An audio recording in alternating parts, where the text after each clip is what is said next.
sekarang 19. Mau komposisinya seperti apa diserahkan kepada pihak-pihak itu. Yang penting jumlahnya 19.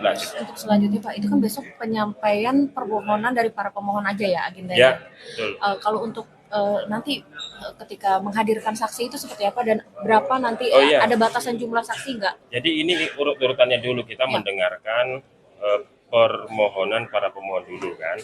Baru setelah itu sidang berikutnya itu mendengarkan jawaban termohon, ya kan? Kemudian keterangan pemberi keterangan Bawaslu, kemudian keterangan pemberi pihak terkait.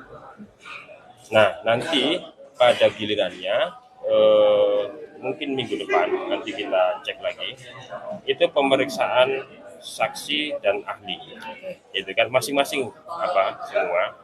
Nah, kita memberikan kesempatan masing-masing pihak ini menghadirkan paling banyak 19 orang Saksi.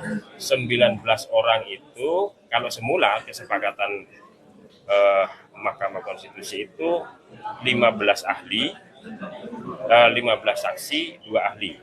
Nah, tapi tadi ada kesepakatan baru, sekarang 19.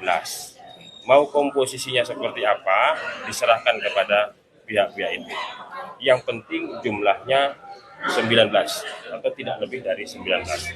Mau ahlinya 9, saksinya 10 boleh. Mau ahlinya 5, saksinya 14 boleh. Yang penting 19. Ini baru disampaikan. Kenapa? Ini baru disampaikan terkait 19. Iya, nanti akan disampaikan kepada para pihak. Jadi memang kita harus terus terang bahwa ada beberapa permintaan.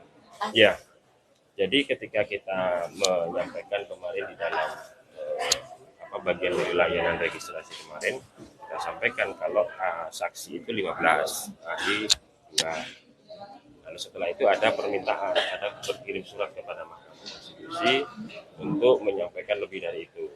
Nah, kata Mahkamah Konstitusi, keputusan Mahkamah Konstitusi disepakati di angka 19. Download Tribun X sekarang, menghadirkan lokal menjadi Indonesia.